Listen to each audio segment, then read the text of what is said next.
there, welcome to The Verdict. Mick Cornett with Kent Myers. We're here every week meeting interesting people and dealing with topical issues, and we meet a guy who's made a career change of sorts. Yes, an old friend. I've known Jack forever, but we don't see each other much because he's in the Tulsa courtrooms and I'm in the Oklahoma City courtrooms.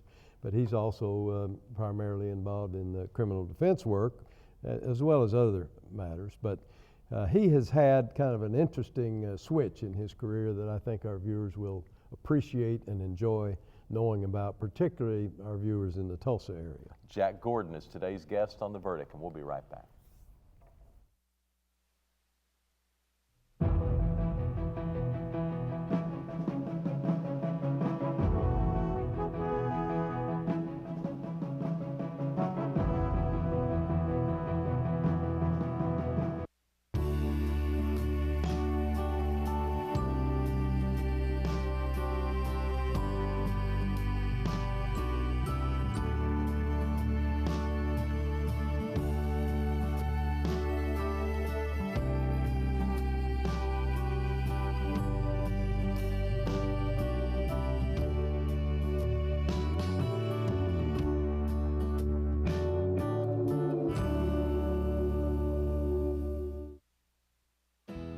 Soccer has been such an important part of my life. It's been my life for 18 years. It is an amazing experience to be a part of the Big 12 championship team in 2017 with the OSU Cowgirls. And looking back, it's one of the best things that has happened to me. I'm Lana Duke, I'm a medical student, and I'm Chickasaw. There is a need for physicians in rural and underserved areas of Oklahoma, and that's where my heart is. I definitely want to stay here and practice in Oklahoma and give back to the community that has given me so much. And I want to make my family proud, and Chickasaw's proud too, and ultimately make other people have healthier, happier lives is what I really set out to do. See more stories about the Chickasaw people at profilesofanation.com.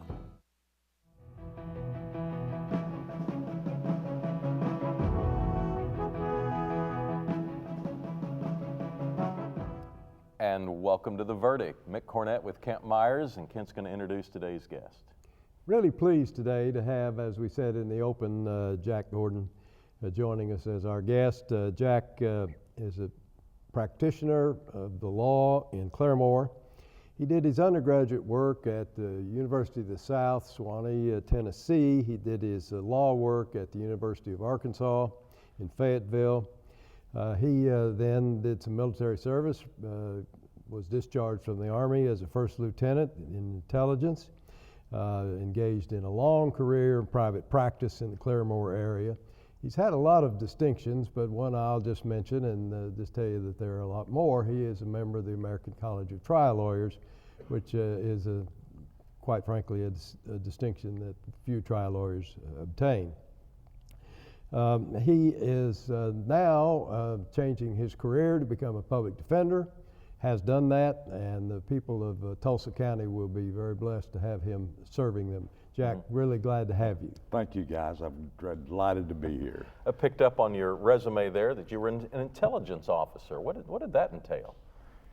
Well, I was a current intelligence officer for the country of Laos. And then I was a briefing officer for the Theater Army Headquarters of the United States Army Pacific, stationed at Fort Shafter, Hawaii. Briefed my two-star general once a day, briefed my four-star once a week. And then I got to go to Admiral McCain's briefings at HMS Smith, John McCain's daddy. Yeah. Wow. Which was, I even got to meet him one time. We were at a hail and farewell at the Officers Club, and was talking with my general and his wife. Admiral McCain walked by. He's just a little bitty guy. And I said, gosh, I'd like to meet him. And she said, well, just a minute. And she walked over and whispered to him, and he did an about face and came right over to me and shook his hand out and shook my hand, and he said, Lieutenant, I'm delighted to meet you. Without you, we couldn't do anything. Now then, I've got to go talk to some people, excuse me. What type of information did you provide? With what? Well, when you made these briefings, you were passing along information that you picked up. In the intelligence corps, you talk about the enemy and what the enemy is doing. And Whether or not they're advancing or retreating, or who was there, I see. what was there, what were they doing. That's fascinating work. It was fascinating work, and I had a super top secret security clearance. So I was privy to some information that I'm sure everybody's heard about today, but in 1969 and 70, it was pretty top secret and then some. And had you been to law school at that point, or was that later? Yes. I went to law school right out of college, but I got drafted. Didn't have any graduate deferments in Rogers County. And my dad was chairman of the election board. I mean, the draft board. It didn't make any difference. I got drafted and decided to get into law school. I was already admitted, but decided to enroll. So whenever I got back from the war, they had to let me back in. I see. And lo and behold, the ROTC program needed cadets, advanced cadets. And so I inquired of that and got in, did the last 2 years of ROTC during law school. Wow. And then the Army was nice enough to let me finish law school, take the bar, pass the bar before I was called to active duty. Well, that worked out well. Well, I can't say enough good words about the United States Army as far as I'm concerned. Spent a lot of time in the courtroom through the years. What tales of the courtroom do you have for us? First case I tried after I got out of law school. I got out of the Army in 1972. Went to work April the 1st, 1972. Coming up on 47 years. But at that time, we didn't have any public defenders. In the rural counties, the courts appointed just the local lawyers. And so I took all those court appointments I could get, paid $250, okay? $250 got to be pretty important with a lawyer starting out in practice. And I got appointed in this murder case. Zoella Mae Dorland killed her husband, Clem, shot him dead through the heart with a .44 Magnum in his girlfriend's trailer, which was right next to hers. She had 6 rugrats, and anyway, it was terribly interesting. I got to cross-examine Leo Lobier, who was a world-renowned pathologist, Austrian trained, and that is quintessential training for a pathologist. And then I learned about cross-examination of police officers, specifically a guy named J.B. Hamby. J.B. was a rogue deputy sheriff in Rogers County at the time. Single-handedly cleaned up Catoosa, and then tragically got killed in trying to stop a break-in at the Catoosa Tag Agency. But in any event, he was wily, a big shock of red hair. And he got on the witness stand, and I asked him a question, and he gave me an answer that wasn't very good. And then I asked him another question, and he harpooned me. And harpoon means give you an answer that is not what you wanted to hear, and he just sticks it right in and then right in. And I didn't have enough sense to shut up and sit down. So I asked him another question, and he got me again.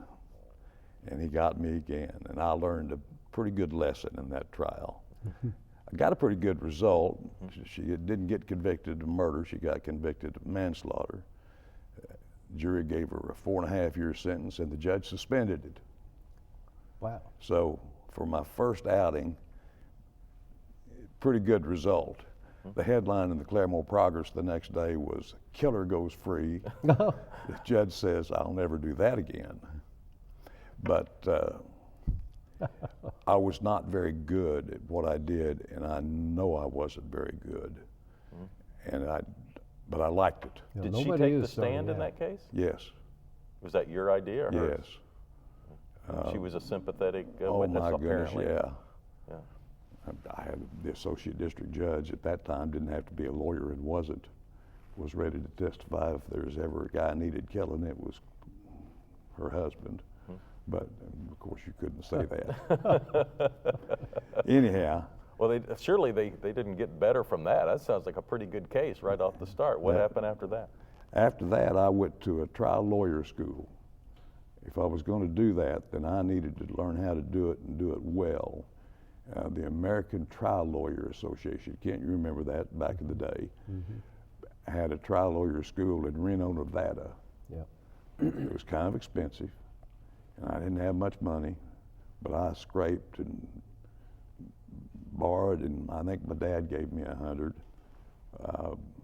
And I got out there and was there for a week with the best trial lawyers in the United States. I mean, real good lawyers. And that's where I learned how to try a lawsuit and do jury selection, voir dire, and opening statement, and how to do proper direct examination of witnesses and proper cross-examination, and then closing argument. Those are the 5 things that they worked on. Rudimentary, but by the numbers, so that you knew how this stuff was supposed to work. Trial work is an art. Yes, it is. And you have to be able to do it and know how to do it and know what you're doing. And they taught me pretty well. Jack Gordon is our guest. We're going to get to our first break, come back and hear more about his career as a defending people that had been accused, and his recent job switch, which he'll tell us about. Jack Gordon, today's guest on The Verdict.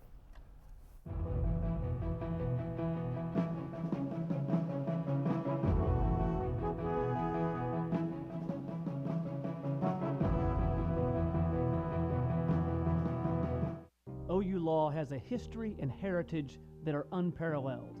At the University of Oklahoma College of Law, we empower our students to pursue the career of their dreams. We have the highest U.S. News ranking ever achieved by an Oklahoma law school. We are the first law school in the country to launch a college-wide digital initiative. And this year, our competition teams rank number 2 in the nation.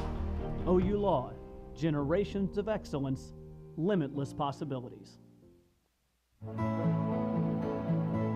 The good life comes naturally to Tulsa, where nature's beauty is matched with an eye for aesthetics.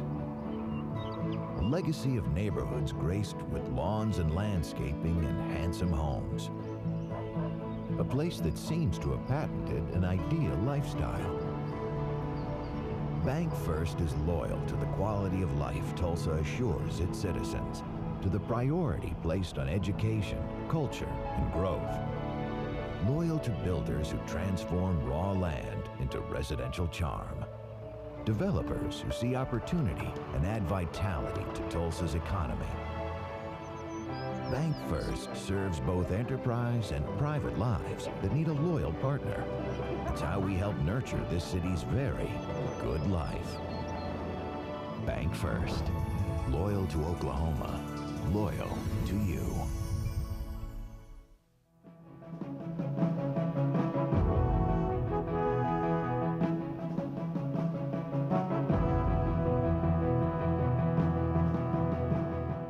Welcome back to the set of The Verdict. Mick Cornett with Kent Myers and our guest, Jack Gordon. Jack, how did you get involved in getting interested in doing public defender work? When I started practice, that's what the local bar did with indigent defendants. And it's always interested in me because you can help people that don't have any place else to turn. And I can walk up and I can make about anybody smile that I want to and say, okay, this may be trouble, but it's not the end of the world. You don't have to jump off the Hotel Will Rogers. Let's get this thing and let's go fight. And that's what I did.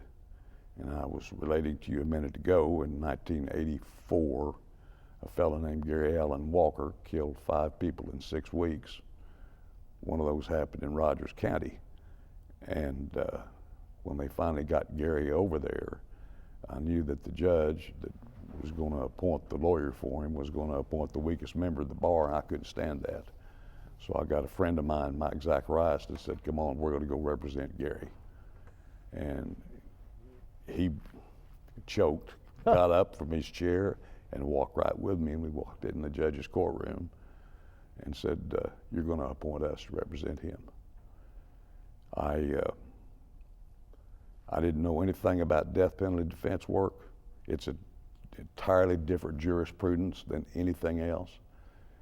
But I studied hard, I worked hard. I was a member of the National Association of Criminal Defense Lawyers. I'd call those guys, and they were gracious to talk to me. Anyway, tried the case, managed to get a death penalty. Case was appealed, had a unanimous reversal from the Court of Criminal Appeals. And when the case came back, I tried it again, and I saved Gary's life. And that's what got me to where I am. My practice, that was when the second trial I finished in 1992. I've been doing mainly criminal defense ever since. And you've done a lot of death penalty cases, have you not? I've tried 9 death penalty cases, which is almost more than anybody in Oklahoma. I was going to say, that's some sort of record. Yes. Well, what got you focused on perhaps visiting with the public defender of Tulsa County to see what you could do to help? I've been a friend of them for years. I knew Pete Silva very well. I knew Rob Nye very well. I was their conflict lawyer in murder and death penalty cases. By conflict, meaning there's more than one defendant. They could represent one but couldn't represent the other. So they would call me and I would come represent the one that they didn't represent. I've always had I just love those people to death. They don't understand. Public defender work is so hard, and you're representing people that haven't paid you, and therefore you have to work harder at keeping them in tune with you. If you've got some skin in the game, if you've got money on the table, it's not as hard. I took a death penalty case away from Sid Conway. She had 4 death penalty cases. That would have killed her. So I took one of those. I did it pro bono. And I'm not bragging. That's what you do. Because I love those people. Well, now you've established a more formal relationship with the public defender's office, have you not? Yes. Tell us about that. Well, the older I get, the more I fear making a mistake. If I make a mistake, somebody goes to the joint or somebody gets a needle stuck in his arm, and that would kill me. So I was doing a conflict case with the public defender's office. Chief public defender in Tulsa is Corbin Brewster. Been there a couple of years. Jim, dandy, nice man. Yeah. We were sitting around, and I've been thinking, how am I going to? I'm too young to quit. I'm too good a shape. I mean, I did a spin class this morning. Anyway, we're talking, and I said, Corbin, is there any chance I could go to work for you? And he said, I could use you times 10. My kids work so hard, but some of them are so young, they haven't had the opportunity to learn how to do things, trial things. Would you come teach them? And I went home and told my wife, and she was excited. And then I have a couple of young men that I tried my last death penalty case with in Tulsa County that we got to save the guy's life. And I asked them if they'd like to come take over my practice, that I was going to work for the public defender's office. What do you want people to know about public defenders? They're the most dedicated, overworked, caring people in the entire world. Underpaid. Way underpaid. They got, all of them have fire in their belly. They want to do good. They want to take care of the marginalized, the mentally ill, and we have so many mentally ill folks that get in trouble with the law. We have 2 murder cases in our office now. One of our clients has a 58 IQ, another has a 70 IQ, and they've been tormented with this low IQ and mental health or mental illness all their life. And Oklahoma we don't have any really good mental health treatment anywhere. It's disgusting because so many people suffer. But public defenders are just the greatest folks in the world. They love you. They love their clients. And a lot of them, it's hard to win those cases sometimes. And they just don't come back to the office and drink coffee and smoke cigarettes and laugh about it. Yeah. They're beat up. Well, you are a prime example of the phrase giving back. You had a great career on your own, and now you're giving back to others, and you're to be commended for that. Thank you. Law was real good to me. Law was real good to my daddy. And I owe to the law, I owe to you guys, I owe to you folks out there to help those public defenders and preserve a little justice in this world. We're seeing a lot of reform in the areas you're talking about right now. What reform would you like to see? Number one, they need to make House Bill 780 retroactive. That's the one that lowered penalty for nonviolent drug offenses, so that they didn't necessarily have to go to the penitentiary. They might have a lesser penalty. Right. And that only, when it was enacted, applied to folks from and after the date it was enacted. Yes. And now there's a movement afoot in the legislature, which seems to be getting some traction, I don't know. Well, knock on to wood. make it retroactive to anybody that fits that circumstance. Right. And then we're putting too many people in the penitentiary that don't need to be in there. Lots of drugs, lots of petty crimes, situational crimes. A guy needs to feed his family, so he goes and burgles a house with nobody in it to get enough something so he can go pawn it to go to the grocery store. It's disgusting. Yeah. And I see it all the time. He's a guy that doesn't need to be put in the joint. He needs to have some vocational training, be able to get a better job. There's so much of that could be done. The public has got to accept the fact that we don't need to put all these people in prison. And the less we put in prison, the more money we can spend on schools, Yep. where we really need the money and where emphasize that and get a better education for our kids, and then the crime rate comes down. It's been a vicious circle a long time, and it has to quit.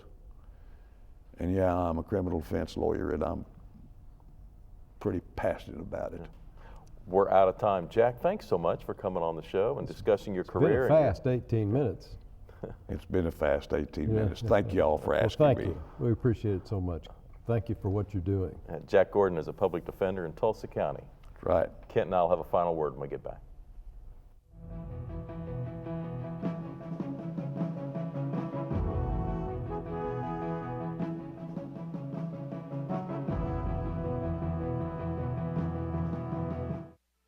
It used to be okay in teachers' lounges. It used to be okay in maternity wards.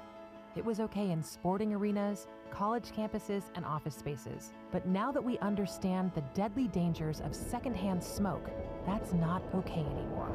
So why is it okay that thousands of employees are exposed to it every day at work? Bottom line, it's not okay. Let's protect hardworking Oklahomans. Join the fight at stopswithme.com. All children deserve a life of hope and love, but sometimes they experience a life of pain, neglect, and abuse. When that happens, each child deserves all the quality assistance and representation that can be offered in our legal system. For more information, call 23-CHILD. Oklahoma Lawyers for Children, helping to bring hope and love back to the lives of abused children. You will always be mom and dad to me. We are a very conservative family, and we believe in old-fashioned family values. We have a loving home there, and we love kids, and we have 5, 6 of our own. But I had no idea we were going to go into adoption, but it's been very gratifying. You will always be mom and dad to me. The Journal-Record is pleased to be a sponsor of The Verdict. The Journal-Record, since 1903, the best source of Oklahoma business news and legal information.